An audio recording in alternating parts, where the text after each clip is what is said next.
Thank you for having me. It is an honor. Just looking at this room, it's obviously a nice, intimate vibe, which makes things a lot easier. But I see a lot of faces I've worked with for past 20 years from all different sports, ski, snowboard, even some surf. So it's going to be a good day. We'll try to keep it moving as fast. I always call myself kind of the social lubricant to, whether it's an award show or this type of thing. Just keep moving things fast. But first and foremost, it's about getting some great insight from some industry leaders. You mentioned the film aspect, and for me, watching Season last night, it's one of those things that I look forward to every year. And the fact that there's the film component of the meeting, it's 11 years strong now. I think it speaks testament to not just the filmmakers, but the producers, the content creators, how it's one of those things I think as growing up as a kid, being into these sports, you take for granted. And you guys have watched the industry really evolve. And excuse me here, small space. So hopefully today we're going to get some great insight. We're going to start things off with 3 people up on the panel. The first panel for session 1 is going to be maximizing the value of content investment with Brody Leven. Then we're going to dive into exploring the core challenges of profiting from digital content creation with Fast and Dan Vaughan. So why don't we welcome to the stage, you guys. Bring them on up. It's like a little episode of Coffee Chat. We do need maybe a little pot of coffee and a little fire. And we'll do some s'mores later. You guys welcome.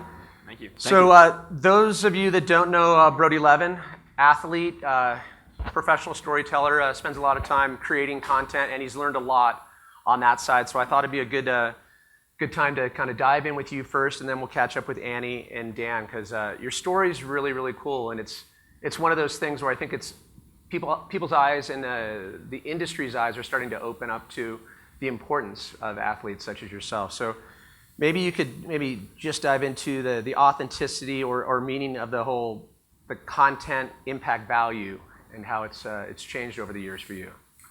Yeah, I mean, I'm pretty new to it. I'm definitely not the first person to create content. And when I say content, that's kind of like a buzzword, right? We have like a couple buzzwords we're dealing with today for sure. And when I say content, it's pretty much specifically written stories, videos, and pictures. Does anyone have anything to add to that, really?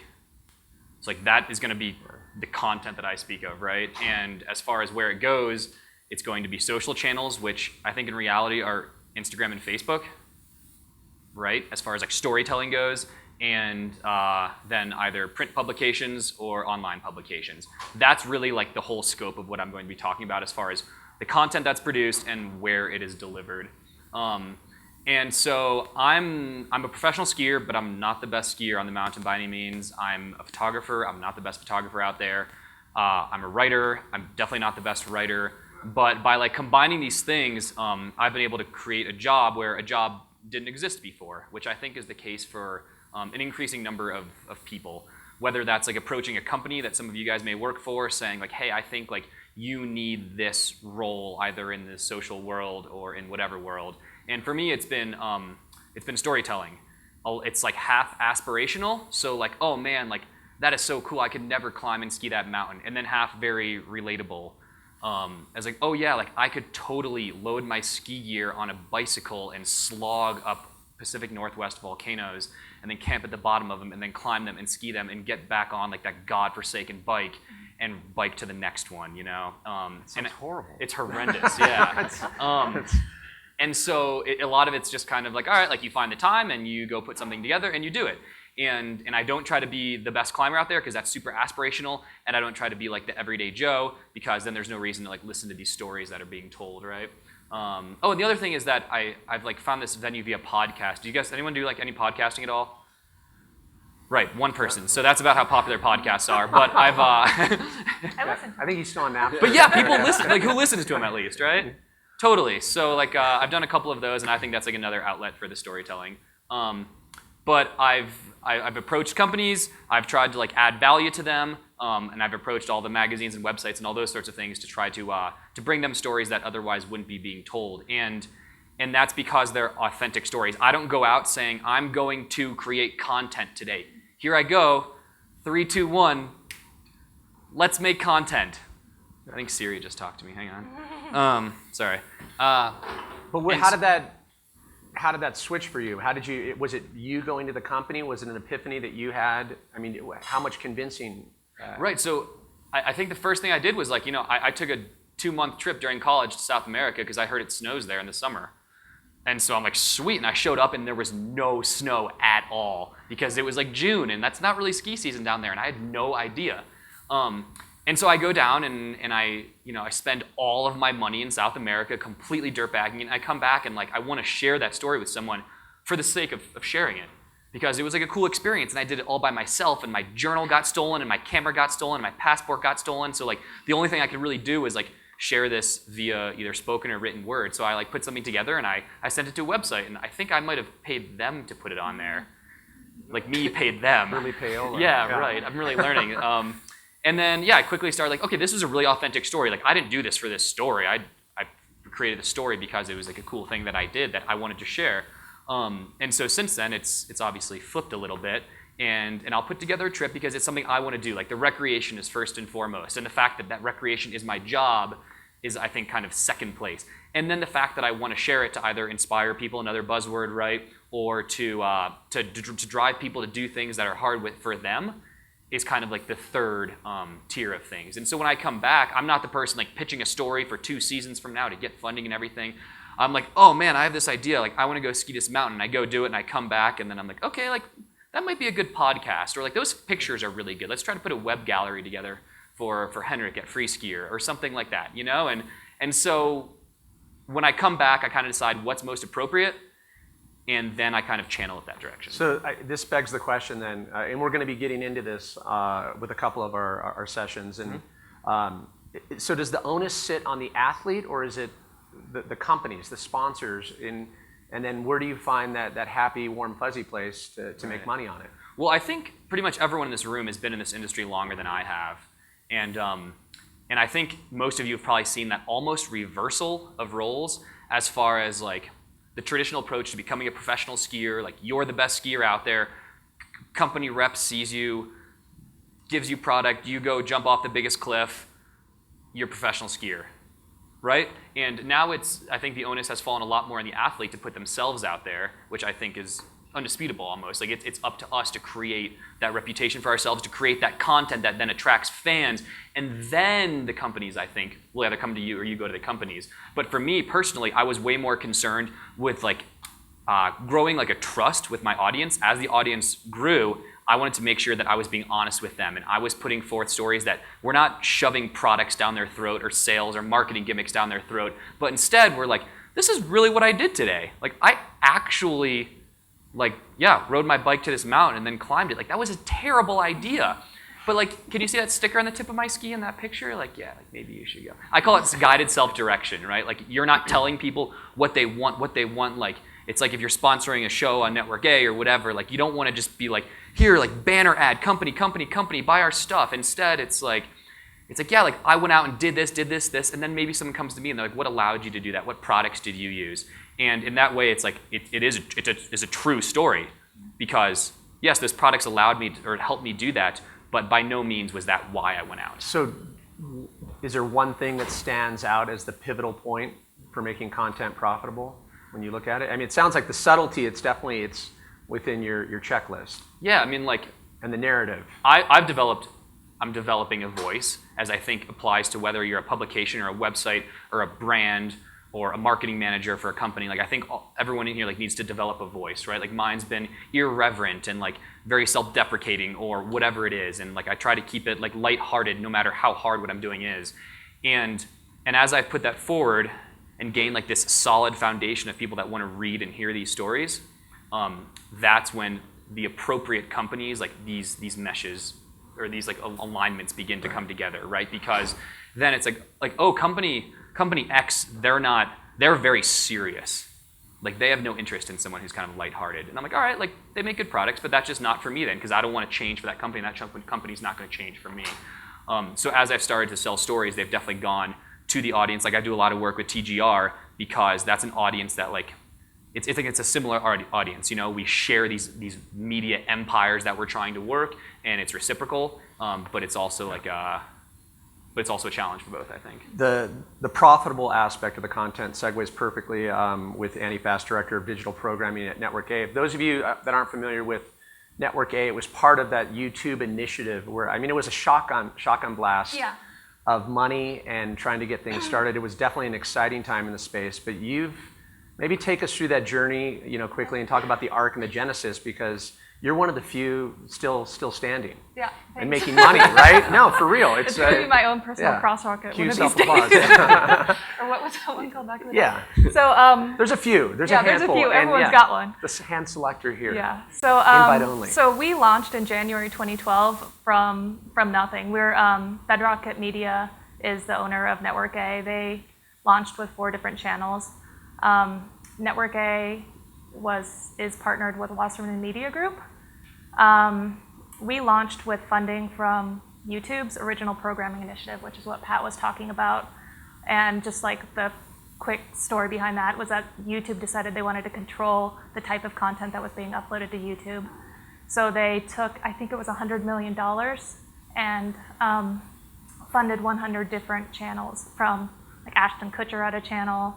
I don't remember who else all had a channel, but within Action Sports, it was there was 4 channels that got funding: Red Bull, Ride, Ally Sports, and then Network A.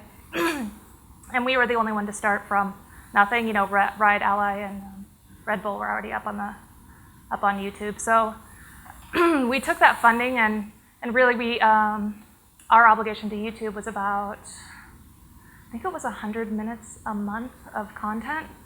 And so we just we didn't have to be profitable out of the gate. Our goal was to build our audience, which is really what YouTube is. That's the biggest strength in YouTube, is audience building. But it also gave us an opportunity to see what kind of content worked. So we, shotgun blast reference again, just tried everything. We had surf, skate, snow, BMX. We had high level, we had low level. We had stuff we were spending $500 an episode on, 3 to 5 minutes, and we had stuff that we were spending, let's say $10,000 on a minute. And we just got to see what worked and which producers worked and what kind of content and how engaged we had to be. And so so that was like the initial, that was about 2 years where we used that money up and worked really closely with It sounds YouTube. like a fun time. It was fun. Not having to show a profit. It was awesome. So I want to know when it shifted. Where did you see that on the horizon where we need to make changes? What were those changes, and when did the needle shift to becoming profitable and starting to stand out against the rest? There was a renewal point with YouTube, and the way that the YouTube, just your average person trying to make money off YouTube to monetize the content, it's 45-55 split. YouTube takes 45%, and you don't have a lot of control over the advertising, or it's just really, really difficult to make that a profitable. Yeah, you're not getting rich off that. You're not getting rich. Very few vloggers are. Jenna Marbles is killing it on YouTube, right. But she's filming in her bedroom by herself with her dogs. Whoa. Yeah, check it out. Bloggers, there's like a very small demographic of people getting rich off YouTube. So we found, we were able to find out what worked for us, the type of shows that people were really connecting with, the amount of money we had to spend per minute to really make it work. And so those are some of the valuable insights that we got from that, that 2-year window. And then our strategy after that was to try to bring brands into our content, so to monetize the content through integrations or sponsorships. And what we had that was really working for us was that we had, at that point, close to 750,000 subscribers to our YouTube channel, so we had a really good distribution network. But we wanted, even more of a distribution network, so we started diversifying our distribution through Facebook, which is about when Facebook started allowing you to, and encouraging people to start uploading natively to Facebook, and we started to see really good numbers on those native uploads. And then we also launched networka.com, which was a proprietary player. So try to we'd either upload through our proprietary player or curate Can our I videos. interject? I'm real curious too, and there's a lot of people talking about this, trying to get people, obviously, drive them to that player. Yeah. Have you done anything that you can share with the people that's worked well, that you'd be willing to share? Because it's not an easy task. I mean, we have people that we work with. You know, all the athletes we work with, all of our social outreach drives people back to that proprietary player instead of, even if we're uploading to YouTube, we're curating to Network A, and all of our suggested social to our athletes, which we send to them and suggest that this is how they should communicate about this new episode that just launched, goes through networka.com. So that's like, and then once they get there, the pop-up window comes up suggesting they subscribe or get on our newsletter. So finally then, the branded content, is that the money-making quotient for Network A? I mean, really, that's where you get the big chunks of money.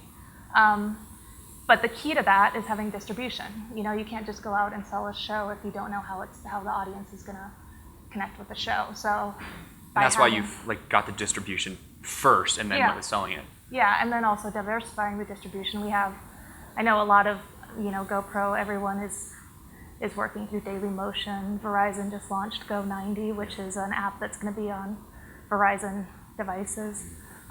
So there's just all these different opportunities for distribution. None of them are, money makers right now, but there's an opportunity, and there's also a built-in audience with those places. So we're doing distribution, diversifying our distribution wherever we can. It's a little of the chicken and the egg, but you talk about the big ask, which brings me to Dan Vaughan, VP of Digital Media and Service for Teton Gravity Research.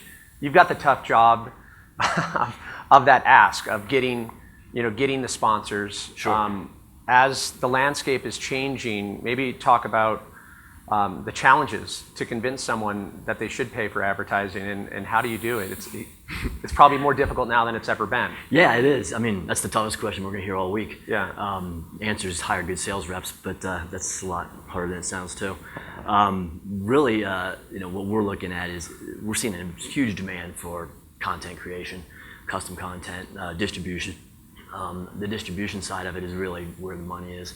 We're finding that brands really are only concerned, I won't say only concerned, but mostly concerned with how many plays can you guarantee me? How many views am I going to get? We haven't gotten to the guaranteed part of that game yet, but it's certainly on the horizon, and we're going to get to a point where that's going to be required. I think brands are going to go, okay, we're going to give you X amount of money. How many plays can you give me? And what networks are going to be on? And I need to know those networks before I even spend $1 with you. Right. Yeah. But in terms of the space, it's interesting because TGR follows and has followed one of the older models with the movies and the big endemic, non-endemic sponsors. They follow that model, but they've been really creative with taking that content and chipping it down until there's nothing left. It's like this ice sculpture by the end of it. By the end of it ends up in all these different outlets, whether it's on outside television, whether it's on Red Bull Signature Series. I mean, you guys have been really creative on that front. Yeah, I was joking with Todd Jones the other day. So they had the media house model 20 years ago. They just didn't know it. And it's true. Obviously, TGR cranks out your really high-level content, and it's expensive. It's the old supermodel saying we don't roll out of bed for less than $10,000. Our number's actually probably a little bit higher, but we're actually pivoting on that model. But to answer your question, we realize a lot of efficiencies in the production of the film. So we go out, we're going to Alaska, we're going to Kosovo, we're going to Greece, et cetera, chasing the snow essentially. And we're creating content and capturing content during that entire process. And we try to get ahead of the game, with our sponsors and advertisers and try to bring them, different opportunities, different programs that stem out of that. So we realize a lot of cost efficiencies out of going to Alaska for a month, out of going to Greece. Those are expensive propositions. And when you're flying helis in the air and bringing a GSS across the globe, it becomes really expensive. But we're realizing efficiencies out of that. And we've really got this 365-day-a-year content machine, is what we like to call it. And like you said, we're constantly chipping away at the ice sculpture and figuring out different ways to distribute that content natively through Facebook. Has been a more recent approach of ours. We're seeing a lot of views on that. Facebook as a social referral mechanism is 95% of our referrals. Wow. Yeah, I mean, we build a bunch of different dashboards that give us some real KPIs, and of all the social entities, Facebook is just clobbering it for us. You mentioned the money that it takes to go out and do these big shoots, whether you're up in Valdez and you're up in the helicopters, and then you compare and contrast that maybe with Brody's little more guerrilla approach. Sure. What's more inviting at this point? Where do you see the needle registering? Where do you get more payoff? You get more payoff in the larger deal. in the larger picture. Right. It's, those are all six-figure deals in most cases. But I see the needle going the other way, frankly. I mean, we're literally in the middle of this pivot at TGR, where we're going to more of a cheaper content production model. We're working with a lot of different individual production houses, T-Bar Films, Workshirt, a couple others, where we can actually go out and bring an idea to a sponsor for 5 to 15 grand, 25 grand, those numbers. Not every brand in our space has six figures, but yet still they want to be a part of the TGR model and they want to be a part of that brand. And to go back to your original question, I kind of look at it, we don't sell brands advertising, we sell them brand integration that's authentic. And that's really what we're trying to do, and that's what we're communicating to them. And we do it through a variety of different ways. Do we have banners on our site? Yeah. I think, the rise of ad blockers, and a lot of buzz around that's another one of these buzz terms you hear is ad blocking. But, the rise of ad blockers really isn't a result of consumers wanting that. It's just, I think it's the abuse by advertisers, publishers really, of putting digital advertising in every little digital nook and cranny there is, right? And people are kind of backlashing against that. And I just saw a stat on Business Insider, the ad blocking apps downloaded on iOS in the first 2 weeks were number 1, number 3, and number 4. Yeah. So yeah. So it makes those sponsor integrations and presenting sponsorships even more valuable. Even more valuable. You can't block a sponsor integration. Ultimately the publishers do have control of that ad blocking when you look at it, because you can actually control that. You can say, hey, there's new technology out there that's blocking the ad blockers. And you can actually control that as a publisher, and we're starting to research that a little bit. Mobile, 60% of our traffic. Same. Yeah, so we need to definitely, that's rose top of mind really quickly when the iOS 9 came out. I think something that TGR does really well, and I know that GoPro's here, yeah? I know that GoPro does really well, in my opinion, as well, is that it's this diversification of both the super high-end content, the six-figure stuff you're talking about, and then putting some video that I made at Alta on the website as well. Because the guided self-direction, the brand placement that you guys are putting in Real Stories is that six-figure deals. But then there's going to be people that are attracted to the blog on TGR's website or whatever as well. And GoPro and TGR, I think, are two shining examples of having the whole spectrum, which is going to appeal to different people. And I think that's really important if you want to diversify your reach and hit different markets, which I think some brands, they're not going to want that, right? Maybe they're only going to want that high dollar spender, that consumer who only wants to see the best skiers in the world, the best snowboarders in the world. But then I think for some brands it's more appropriate to really spread the message out. That's absolutely right. I mean, we have the same models in Network A, really, a combination of original content and curated content. And some stuff that we curate is really short stuff on dogs on ski mountains, and it does really well. And then the other end of it, is the high end stuff that we shoot, and we chip away at the iceberg, as you say. And you find them both profitable, right? Very, yeah. We find that the lower production value stuff is actually way more engaging and relatable. We have a show where one of our drivers, we have a drifting show that does really well on the channel.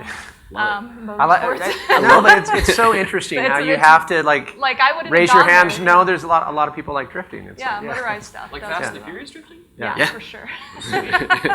But the guy who's the host of it is really relatable, and so we saw that, and so we have these high production value episodes that come out every alternating Tuesday, and then the Tuesdays in between, he just responds with a GoPro. We set it up in his car, and he just responds to viewers' comments. And those things get 50K views consistently. So he does both? He does. We shoot during his production, during production season, we shoot a series, and then we roll it out, and then while the series is airing, he's doing these GoPro response videos, burnout response videos, sorry. Can you gauge then which has been more impactful? Is it the guerrilla approach, or is it the shiny, polished? Together they work as a. I guess, and it probably feels very intimate that he's. It does, yeah. So it's one is shiny and produced and epic and then very makes him feel even real. But then there's real. Ryan Turk talking to you, and he's connecting with you, and he cares that you're watching a show, and so then you're just sort of a dedicated audience member, and both work for us. I kind of posed the question in terms of a pivotal point for Brody. What about you for Content A in terms of being profitable? If you're in the digital space right now, is there one thing that is a key point that you can't avoid? I think working with brands is something you can't avoid. That's just it's a difficult time to make money off of off of pure content. We don't have any products that we're selling. We're just a content company. So we have to work with brands to make it work right now. That's the solution we found, and it's been working. We've worked with Mountain Dew, Valvoline, Hungry Man, Pinnacle Foods. Like, who doesn't love tater tots? Toyota. Showing hands, come on. Yeah, No. it's been interesting, but it's been working. And as long as you do it, like to speak to the authenticity that Brody's talking about, we had Ryan, work with Hungry Man Foods. We're like, how are we going to integrate a freaking frozen meal into a drifting show? Pretty And authentic for me. he did it, but we're like, with humor is the only way that's going to work, you know? Right.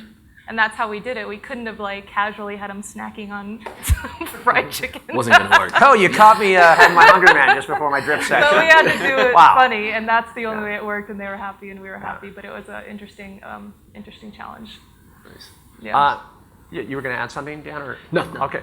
I just, my bad on me. I wanted to, right from the get-go, really encourage everyone throughout the discussion versus at the end. Feel free to interject. Cut them off.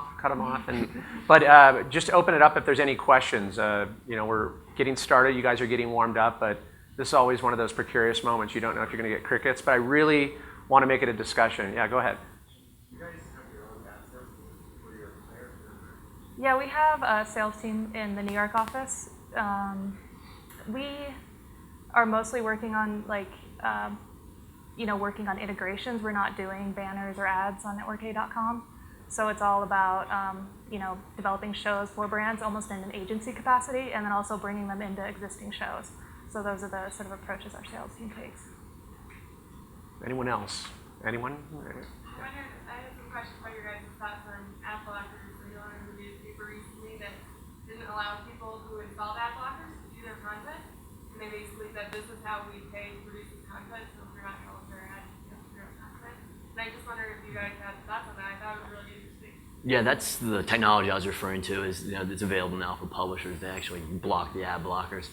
I'm kind of still figuring that out. Frankly, it's so new, And I saw a stat the other day. It was also on Business Insider, which is one of my sources of information.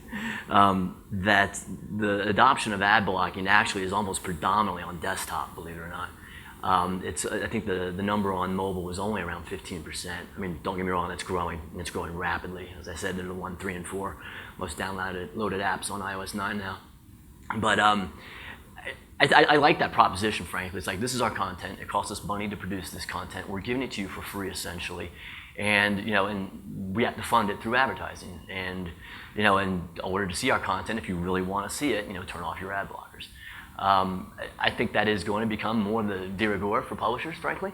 They're going to have to in some cases, but it kind of comes back to the brand integration and working with brands. That is the way it's going to go. Yeah. We're even looking at TGR. Granted, we have banners on our site, no doubt about it, and it keeps the lights on. But we're looking at an exit from banners altogether. It's nothing we can do in the next 9 to 12 months, next 12 to 18, possibility. A banner-free world. That sounds romantic. It's gonna go there. Yeah. It's gonna go there. Yes. Each and every one of you has used the term authentic consistently, but I'd like to know what you actually perceive to be. Ooh, I know for me, authentic means the ultimate goal is not to produce content. It's not to try to make money off of it. It's not to even try to tell a story. Authentic for me as an athlete is to go out and do what I want to be doing, and then coming back and seeing what I have. Because I think that if anyone's having anything shoved down their throat, no matter how sly or subconscious people think it is, I think the consumer's smart and they see right through that. And I can't stand that personally. I think a good thing for me is that I'm also a huge consumer. I'm like the #1 fan of all this action sports media that these guys put out there. And so, I'm sitting at my computer all day watching this stuff because I want it. And I think that also allows me to see through it. I mean, hopefully a lot of you guys enjoy consuming this content as well, because it allows you to see through and know what you want to see and know that you hate banners, or know when someone is trying to shove something down your throat. I think for us, it's having the athlete or the athlete, usually we're with just athletes on our shows, involved in the development. So it's usually that's where our shows come from, is from the athletes or the producers that they work with, coming to us with ideas and being involved in every step of that development, so that we don't tweak it into something that isn't true to who they are, or put them in a position where they're having to do something that doesn't feel right to them. So like Ronnie Renner, Ryan Nyquist, like all those athletes that we've worked with have been involved in every step of development, if not like bringing development to us and us just sort of enabling their content to get developed. So you mentioned a food product that you had Yeah. an athlete endorse. yeah. If an athlete doesn't want to endorse a particular product, do not do it. Yeah, we don't do it. We can't force them to do it, and we don't want to because it's not going to come across well. So you can't fake it. Like people, like the audience will know if you're faking it. It won't work. So you can't do it. Yeah. I think humor is the answer there. I don't know. It's the only way to do it. I mean, I don't know if you guys watch Jimmy Kimmel at all. Yeah. He does car commercials, but he puts his sidekick in the car commercial, and they have a good time with it. And it's blatant. I would say that's blending authentic within your face. I think from our perspective, authenticity is it kind of comes from the core at TGR. Like the Jones Boys aren't doing anything that's not authentic.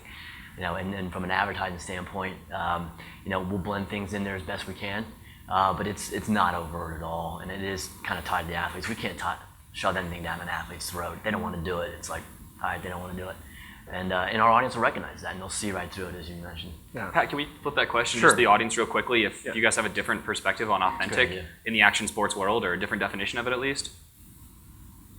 Yeah. One thing I'd love to see is the audience and viewer driving it rather than the athlete, right? There's sometimes a disconnect between they say how clips or goal line and race is all aspirational, but then being driven, the audience could be the main character of the car rather than. That's an interesting perspective. I won't blow it for you, but Paradise Waits, our movie that we're going to show here, I think it's tomorrow night. There's a scene in there that I really relate to. I'm not dropping down spines. I can't even do pillows. I'm an average snowboarder, and but yet, but there's a scene in there that everybody can relate to, and I love that scene. We're gonna actually drop that segment with the release of our iTunes version of Paradise Waits. But I'll let you guys see that for yourself. But you'll probably guess which one it is. So the question was, how you guys see authentic. It begs maybe one last topic here before we get to our next session. But it seems like there's always been a bullshit detector in these sports, more so in skateboarding, but even snow, surf, and skate, or in ski and snowboard, they can sniff out a shill. You bring up a good point that it needs to be athlete endorsed. I guess at the end of the day, it seems like anyone can sniff it out. I think the thing about athletes is that Yeah. if the people consuming it are going to be following us for what we're doing, it's different than following a brand because you love their product. Like maybe people are more likely to follow me as an individual on social media than they are to follow my sponsors. And that may be because they know I'm doing something that's not directly tied to those sponsors, while company X is gonna post content about company X because that's their job. But what I see as a consumer is that the brands that I do choose to follow are the ones that are talking about more than just company X. Yeah, you have to really like a brand to put them in your feed. That's exactly right. Yeah. I don't want a lot of brand in my feed, frankly. That's just me personally, but you have to really like one to do that. And I think you're absolutely right in that, you have to talk beyond your company. Otherwise, I'm not doing it. Totally. Like some of the most inspiring stuff to me is when one company posts another company's content. But it's even, I actually think with the athletes, you can tell who is authentic and who isn't. It comes down to the drive of that athlete. Like if somebody's drive is to make money and to become famous, it's a very different feeling to somebody's drive being, I want to tell a story. Totally. There's a big difference between a story and making money. I agree with that because we've all sold out, but if we I say you didn't sell out, you bought in. fair enough. It just yeah. feels I mean, better. it's At the end of the like- night, you can go to bed. Look at Travis Rice's Instagram, and he'll post like a picture of his Toyota, and you know what's happening there. Like Yeah. he has a deal with but it's not offensive because But if you're you just honest about understand it, it, yeah. So, but then like follow that, it'll be some sick photo of him doing something, and there's something like non-offensive about that to me. But there is a way where sometimes it does. Come It does start across. to become a little whorish, It's- right? yeah. Sometimes, but not that instance. for Depends how sure. you do it. Right. Yeah. Yeah, all depends on your approach. Yeah. Okay. Well, I know we're trying to keep things on schedule. So big round of applause for Dan Vaughan, Annie Fast, and Leven. Good stuff, you guys. Thank you. Thanks. Thank you. All right.